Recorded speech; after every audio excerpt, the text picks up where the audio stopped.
Isn't it so sad, right? What happens? You go through high school, maybe college, you play sports, you do a lot of things when you're young. You learn how to surf, you do things. Then you start a family, you start a career, you start making money, you start providing for that family, you start focusing on everyone else except for yourself, and then you arrive at a point where you have the money, you have the success, but it's too late.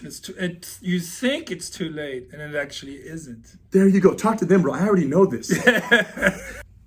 You guys, I'm here with my new friend, Jean Dousset. Jean was introduced to me by my sister, Sage. He's a black belt when it comes to jewelry, you guys. Just that little small part. This is his jewelry belt. That's my jewelry belt. And this is his Jujitsu belt. And he got it today, you guys. We're talking brand new, first class of your life today. Yeah, today, yeah. And you've known about Jujitsu now for a couple of years. You've been watching MMA. You hear about Jujitsu, so you know it's a thing. What was the reservation during that period of understanding it? What were you thinking in your mind about Jujitsu and why you shouldn't do it? I'm too old, probably gonna get hurt. It's too physical. And then today I find out that I need technique, very little strength, reflexes. How many injuries from today's class? No injuries. So what are you feeling as you guys? So he came in today already on a little bit on edge of like, I'm gonna do this, but injuries are a possibility because that was his fear. I was really impressed by how quickly you sort of instinctively understand the movement. Interesting. Once you're shown the movement, how quickly you understand it, and then you can move. It's the best way to describe it is like it's actually very instinctual. So Jiu-Jitsu makes sense easily. Yes. That's so beautiful that you say that. So it's not like you learn a first technique and you have to decode something. When you learn it, a lot of people have said this, it's almost like, why didn't I think of that? Yeah, exactly. When you start pushing me off of you and then you show me how to keep you down, it immediately makes sense. It's not like complex intellectually. So when you first mounted on top of me, I got on top of you, you couldn't get me off. Remember, you were trying pretty hard, burning energy, and then we switched and I rolled you off. What is your feeling at that point when you first learned that trap and roll? I can't believe how easy this is. I still can't believe it. There you go. So I showed him trap and roll. I showed him basic mount control. Then I had you mount on me, and then I just pushed you off so easily. Remember when I told you the guys stole the jewels, stole all your favorite diamonds, and was running away? I told him, if you could hold me down, I'm just going to push you off. And he got on top of me really stiff, and I just bench pressed him right off. Like he was rigid, and he just flew right off. Isn't it fascinating how easily you got thrown off? But then when you learned mount control, how heavy you became, how connected you became. What did that feel like? Yeah, and that you cannot move. By placing my hands, my elbow, and my body a certain way, a very small, sort of minute movement, then all of a sudden you cannot move. Isn't that crazy? And then you're thinking about the next step, but most people that I would have to do that with don't know. They don't know Jiu-Jitsu. You saw the airport video yesterday? The guy who was coming out of the airport swinging, John had saw that video on Instagram. He was like, Henner, he used this technique on the Instagram video. It's exactly what he did. He held him down, pressure, connection, and how calm was he? Yeah, and he said, what did he say? I have full control. I have full control. Imagine what someone has to feel to say, I have full control in the middle of a fight where someone's trying to eye gouge you and rip your eye out, and you're calm and you're relaxed. No, it's remarkable. Didn't throw a single punch in that fight yesterday. And talk about that aspect of it, the non-violence of Jiu-Jitsu, the control. You're how old now?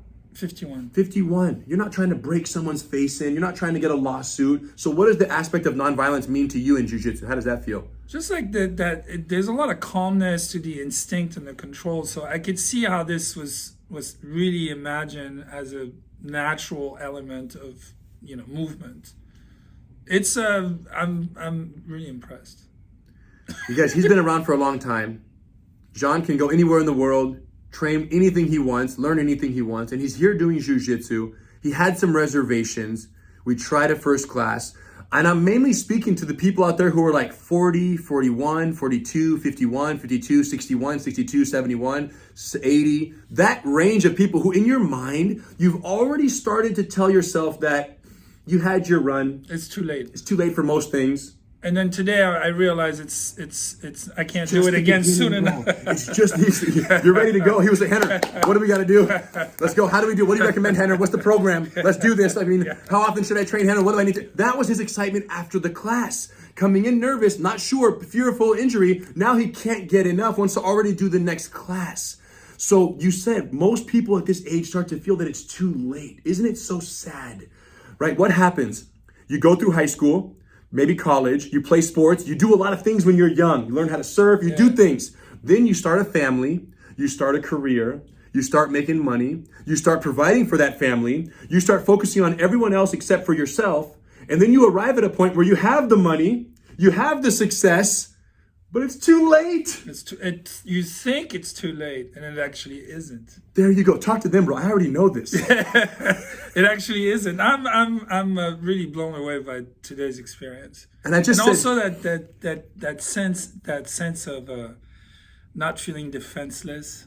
Isn't that interesting? Because you have 2 daughters. Yeah, I have 2 daughters. I want them to learn Jujitsu because I want them to have the part confidence and then the part defense. Tell me about the defenseless that you're talking about right now. As a father and as a husband, like, what does it feel like to that defenselessness? Talk to us about that feeling. I don't know the feeling. Thank God I don't have to. I'm not put in these situations, but if for whatever reason I was put in that situation, I can tell, like, within my grasp right now, I have something that can help me not be defenseless and not becoming a victim. That feels really good. I can also intervene, where most of the time if you saw something, you'd be like, yeah, I don't know.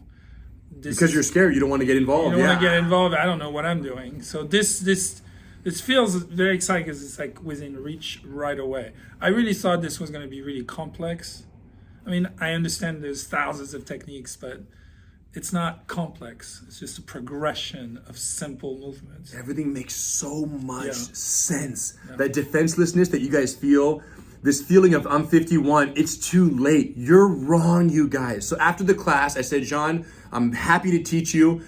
I just have one request. Will you sit down and explain what you feel now after this first class, after thinking about Jiu-Jitsu for a long time, maybe hearing about it on a podcast, maybe seeing it in the UFC. So it's around pop culture. It's a thing now. Mark Zuckerberg is Team Jiu-Jitsu. Everyone's kind of getting on the bandwagon, but you're over here at 51 saying, my time has passed. He loves surfing, you know. He knew there was a surf Jiu-Jitsu connection, but still this feeling of I don't want to get injured. It's not for me. I'm too old.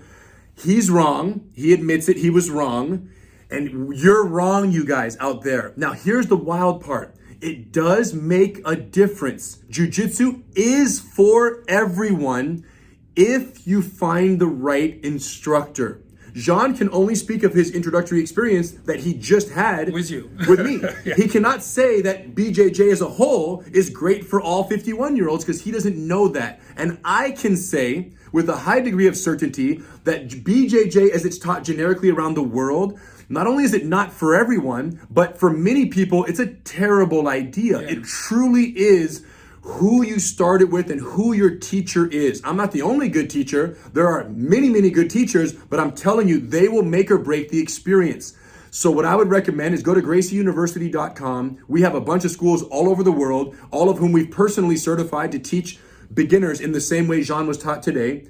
And if there is no instructor in your community or near you, let us know. We can send one to your house and say, hey, you're going to Oklahoma to give so-and-so their introductory class. Might cost a little more than the free intro you would get at a school, but it's worth it because if your introduction is solid, you know what it can be for you. The beginning, you know what's possible in Jiu-Jitsu. And that's why the introduction is my favorite class to teach. I'm teaching Jean today. I have 2 other friends coming in an hour that live in my neighborhood who I'm very excited to give an introduction to. And then tomorrow, don't tell anybody, but I'm going to the dog whisperer's house.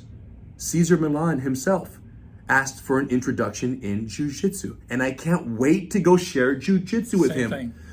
So my point is, if you can't come to us, we'll come to you. But you have to have a positive first experience in Jiu-Jitsu because if you do, you'll end up where he is, excited to learn more. All of your misguided beliefs are shattered. And then you're going to tell other people. That's right.